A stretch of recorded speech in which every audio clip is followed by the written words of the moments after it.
चूहों की मदद। कृष्णापुर नामक गांव में एक बार भूकंप आया। इससे सारे घरों के गिरने पर सारे गांव वाले उस गांव को खाली करके चले गए। इससे वह गांव चूहों के लिए रहने की जगह बन गई।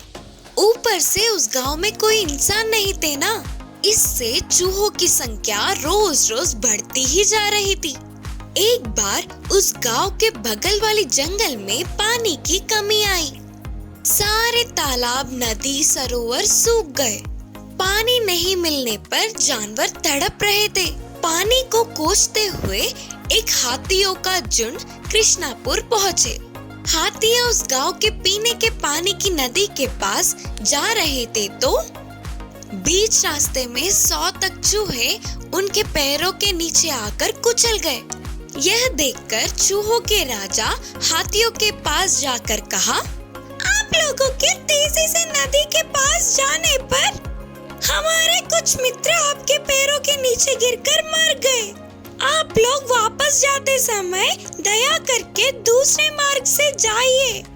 हम भी आपके जरूरत पड़ने पर किसी न किसी रूप में मदद करेंगे। जरूर, हम दूसरे मार्ग से ही जंगल वापस लौटेंगे, लेकिन आपके जैसे छोटे जानवरों से हमारे जैसे बड़े जानवर कोई मदद नहीं लेंगे और ना ही इसका आशा करेंगे। बोलकर हाथियों के नायक ने खुददार होकर कहा।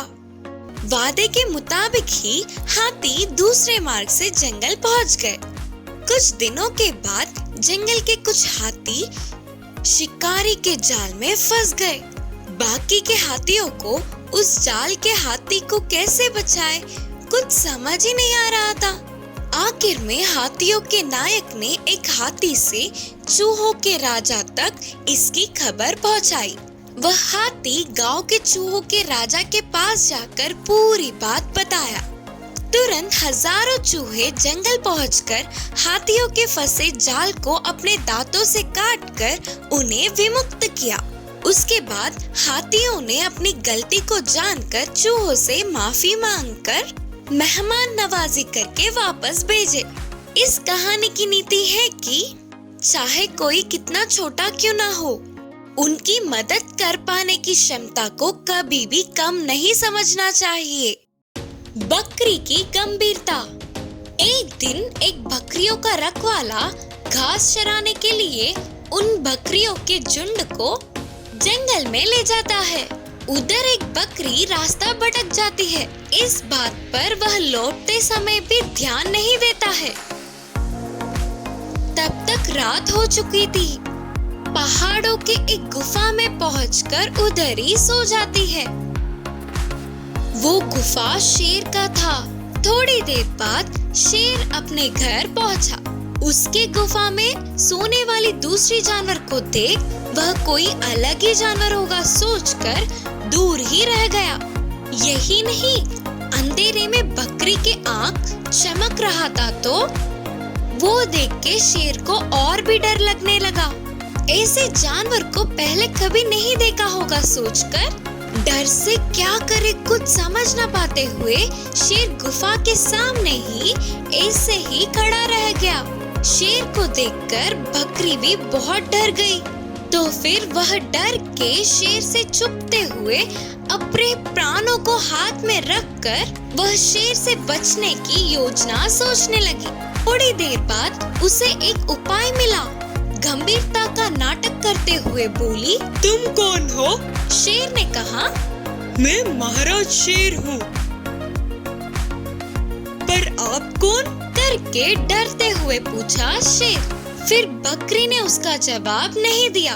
कुछ समय बाद, अच्छा तो तुम हो शेर, तुम इस जंगल का महाराज हो क्या? मैंने अब तक 1000 हाथियों को और 100 से ऊपर शेर को मार के खाने के बगैर मैं अपना दाढ़ी नहीं निकालूंगा करके ठान लिया। अब मेरा काम सफल होगा। तुम्हें मारकर मेरी दाढ़ी निकाल लूंगा। बकरी ने दृढ़ आवाज में बोला। तुरंत गंभीरता से खड़े होने वाली बकरी आगे के 2 पैरों को उठाकर शेर पे एक ही बार उछलने के लिए तैयार थी। बस वो देखते ही शेर डर के भाग गया। बाद में वह बकरी पूरी रात बिना किसी डर के गुफा में आराम से सो गई। सुबह होने के बाद आए हुए बकरियों के झुंड में जाकर मिल गई। इस बार कहीं भटक ना जाए करके बकरी सावधान थी। इस कहानी की नीति है कि हम चतुराई से, आत्मविश्वास के शीशे से गंभीर होकर अपने प्राणों को बचा सकते हैं। इसीलिए तो बड़े भी बकरी के गंभीरता के दाव के बारे में मुहावरे बोलते हैं। शेर और 4 गायों की कहानी। एक जंगल में 4 गाय रहते थे। वे मिलजुल कर एक ही जगह अच्छे दोस्त बनकर रहते थे। वे चारों गाय कहीं भी जाना हो साथ ही जाते थे। सुख दुखों में साथ मिलकर खुशी से रहते हैं। एक दिन जंगल में चरने वाले उन 4 गायों को एक भूखा शेर दिखा। आहा, आज तो मुझे बहुत अच्छा भोजन मिला, बोलकर हंसते हुए गायों के पास आया। शेर के उनकी तरफ आता देख के भी गाय बिना डरे खड़े रहे। ये क्या? मुझे देखते ही कोई भी जानवर अपने प्राणों को बचाने के लिए भाग जाता है, तो फिर ये गाय ऐसे क्यों खड़े हैं? बोलते हुए शेर नजदीक आया तो वे चारों गाय बिल्कुल ना डरे हुए बड़े बड़े सींगों से शेर का तमाम करने के लिए उसके ऊपर उछल पड़े। अचानक घटित इस घटने से एक ही बार में शेर डर गया। अब वही रहा तो प्राण भी खो देगा सोचकर उन चारों गायों से बचकर जैसे तैसे उधर से भाग गया। ये महाराज का अपमान है। अगर ये बात दूसरे शेरों को पता चला तो मेरी इज्जत क्या रह जाएगी। कोई नहीं, किसी न किसी दिन उन्हें मेरे पंजे का स्वाद चखाऊंगा ही। सोचता हुआ उन चारों गायों पे क्रोधित होने वाला शेर मौके के इंतजार में था। शेर के मुताबिक ही थोड़े दिन बाद उन चारों गायों के बीच झगड़ा हुआ। उससे वो दूर होकर अलग अलग रहने लगे। उतना ही नहीं, घास चरते वक्त भी अलग अलग ही चरने लगे। इस दिन का ही इंतजार करने वाला शेर दूर दूर चरने वाले गायों को देखकर, मेरा इंतजार खत्म होने आया। चारों गाय मिलकर वार करेंगे तो मैं तो मर ही जाता ना। तो फिर अब मैं एक एक को पकड़कर बहुत आसानी से खाऊंगा।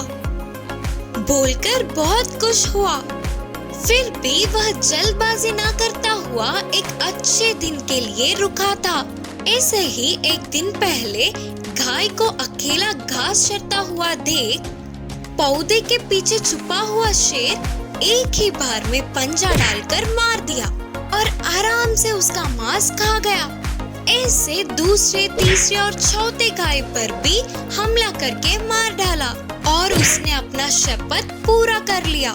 इस कहानी की नीति है कि अलग अलग रहकर मुसीबत लाने से अच्छा है कि मिलजुल कर रहे। इसीलिए तो हमारे बड़ों ने कहा है, मिलजुल कर रहने से खुशियाँ बढ़ती है।